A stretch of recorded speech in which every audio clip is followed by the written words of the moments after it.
Ok, in lepo pozdravljeni tokrat znova v novi epizodi Modrosti kineziologije. Tukaj z vami sem Jure Gubanc in z mano na drugi strani moj gost, moj kolega Tim Podlogar iz portala kineziolog.si. Do sedaj smo imeli že kar nekaj zanimivih, kratkih in malo daljših oddaj in pogovorov, kjer sva spoznavala, kjer sem ga spraševal o njegovem delu, kjer sem ga spraševal malo o regeneraciji, prehrani in vseh perečih tematikah iz področja gibanja, regeneracije, rehabilitacije in prehrane. Danes bova pa nadaljevala z tematiko regeneracije, torej v nizu teh krajših videov o regeneraciji bova in sva že obdelala kar nekaj perečih vprašanj. Tokrat pa bova šla na področje spanja. Torej, govorili bomo ne o gibanju, pač pa o negibanju. Torej, tudi to je zelo pomemben del za kakovost gibanja.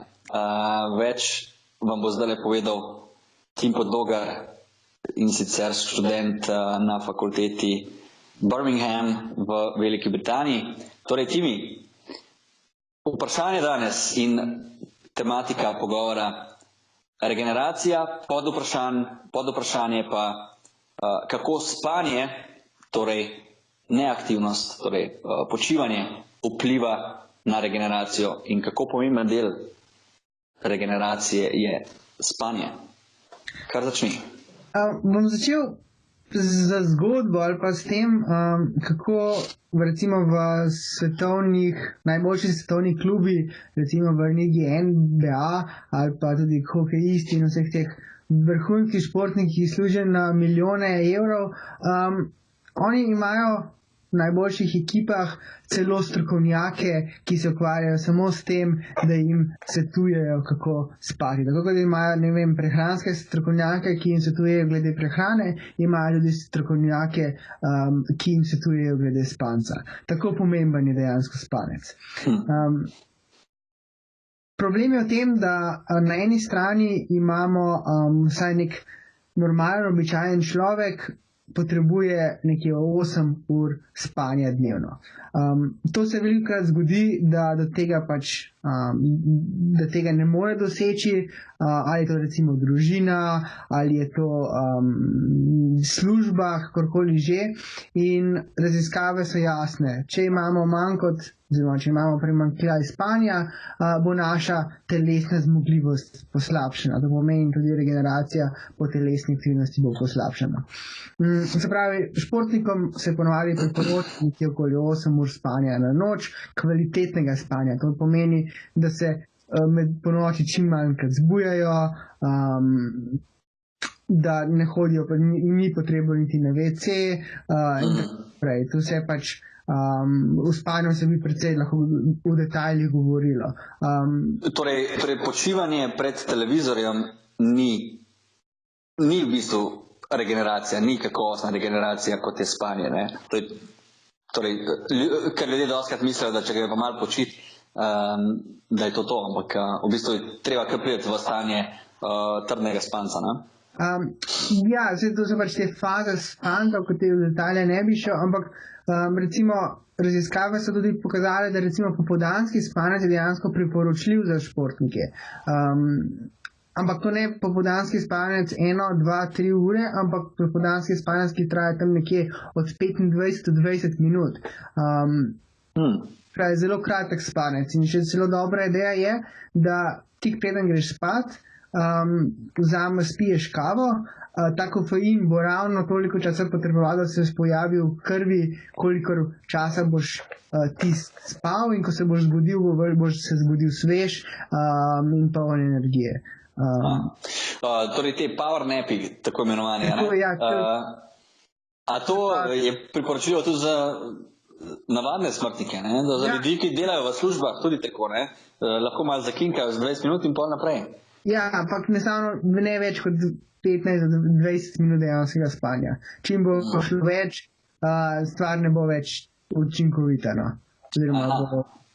bodo se nastajali lahko problemi. Mislim, ker bo šel v drugo fazo spanja, ker se boš teže zbudil in... Takrat se potem bolj utrujen, ponovadi, v bistvu. Ja. Torej, spanje, zdaj vemo, da je, mislim, to tudi že splošno se dosti govori, no, spodbuja ljudi, da morajo več kakovostnega spanca zaužiti. To načeloma se mi zdi, večina ljudi kar ve, ampak kjer pa vidim, da so predvsem problemi, je pa v tem, da veliko ljudi, ki so rekreativni športniki, da ta populacija se mi zdi, da ima premalo spanca, torej to so ponavadi ljudje, ki so zelo energični, pomeni, da so zelo aktivni, veliko delajo v službi, potem tudi veliko se rekreirajo in na koncu v bistvu ugotovijo, da potem imajo še družino in tako naprej in na koncu ugotovijo, da ko pogledam dostakrat pri svojih, tudi pri naših stankah po Kinu Italu, vidim, da enostavno premalo spijo, ne. Ko pogledaš njihov dan in tudi dostakrat mi potožijo, da težko spijo, ne. Torej, kaj bi zdaj priporočal torej ljudem, ki težko dobro spijo, ne, ki imajo težko naredijo 6 do 8 kvalitetnih ur spanca, kaj bi zdaj njim priporočal, kaj je ta problem, zakaj se jim to dogaja? Velikokrat je recimo problem to, da preveč pozno zvečer visoko intenzivno vadijo. To je lahko težava pri nekaterih, predvsem je pa v modernem času sigurno in največji problem so luči oziroma ekrani na računalniški ekrani, mobilni telefoni zaradi svoje modre svetlobe, ki jo dajajo, ki nas nekako dela budne. Namreč telo je navajeno, če pogledamo v starih časih, se je počasi začelo mračiti, svetlobe ni bilo več, telo je šlo nekakšno v fazo spanja. Zdaj pa mi z temi umetnimi svetili, predvsem z modro svetlobo, ki jo dobimo iz mobilnih telefonov ali pa računalnikov ali pa televizorjev, nekako zmedemo ritem človeka. In tako nekako ponovadi se zgodi, da si sredi dneva zaspan, ker imaš dejansko pomanjkanje spanja, potem do večera nekako zdržiš, se sedaj zvečer pred televizijo, gledaš to modro svetlobo in kar naenkrat nisi več zaspan in ne moreš zaspati. Se ležeš v posteljo in minevajo minute in ti ne moreš zaspati. Naslednjo jutro se zbudiš utrujen, ker nisi spal 8 ur in imaš cel problem zaradi tega. Dejansko reduciranje svetlobe, se pravi manjša poraba računalnikov, televizorjev, tablic, česarkoli že pač, pomaga. Zdaj, še naslednja stvar, si jo lahko pomagamo, je, da uporabimo tako imenovani filter modre svetlobe. To je lahko neka posebna očala, ki jih dobimo v kakšnih specializiranih trgovinah, ali pa na telefonu ima recimo iPhone ima tako imenovano funkcijo Night Shift, ki omeji modro svetlobo. To imajo že te modernejše naprave. Omenil si tudi vadbe pozno zvečer. Glede na to, da pri nas primarno izvajamo vadbe, opažam tudi to, da dostakrat v večernih terminih intenzivnejše vadbe ljudem povzročajo težave. Torej, kaj bi postavil, če ima nek človek recimo službo v 7-8, torej mora vstati že kar zgodaj zjutraj, da bi priporočal, da bi rekel, je tista zadnja meja, kot človek še lahko dela neko tako bolj intenzivno aktivnost. Težko rečem, nekateri, če se bojo navadili, tudi odvisno od posameznega ritma. Tako da nekateri bojo čisto so najbolj zadovoljni, če vadijo zjutraj, drugi zvečer ni do nekega pravila. In nekateri bojo pač morajo ljudje sami videti, kaj pri njih deluje in najdeti termin, ki bo pač najbolj ustrezen, da ne bo zmešal njihovega bioritma.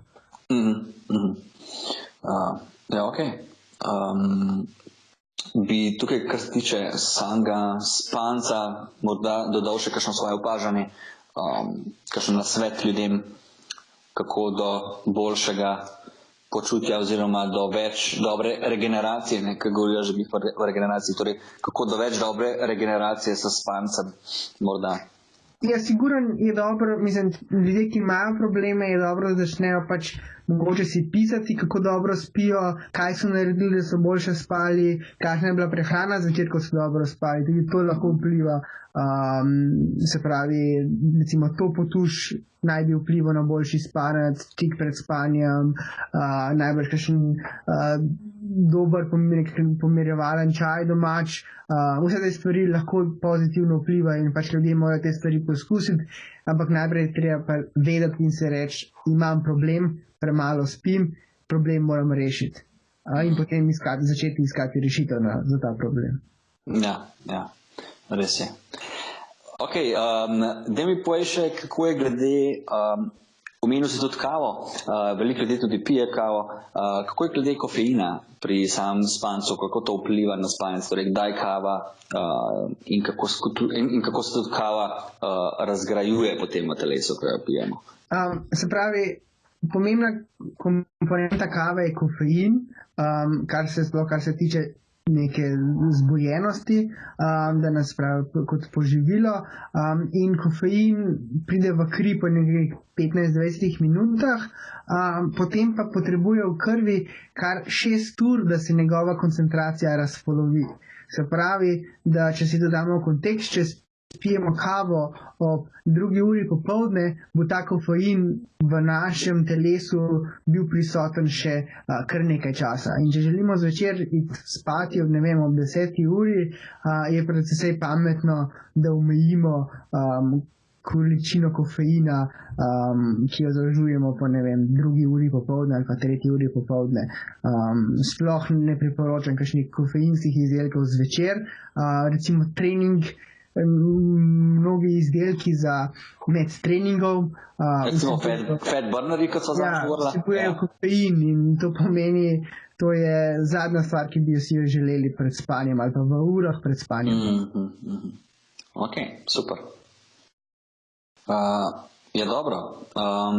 Potem pa ti hvala za tele napotke, kar se tiče spanja.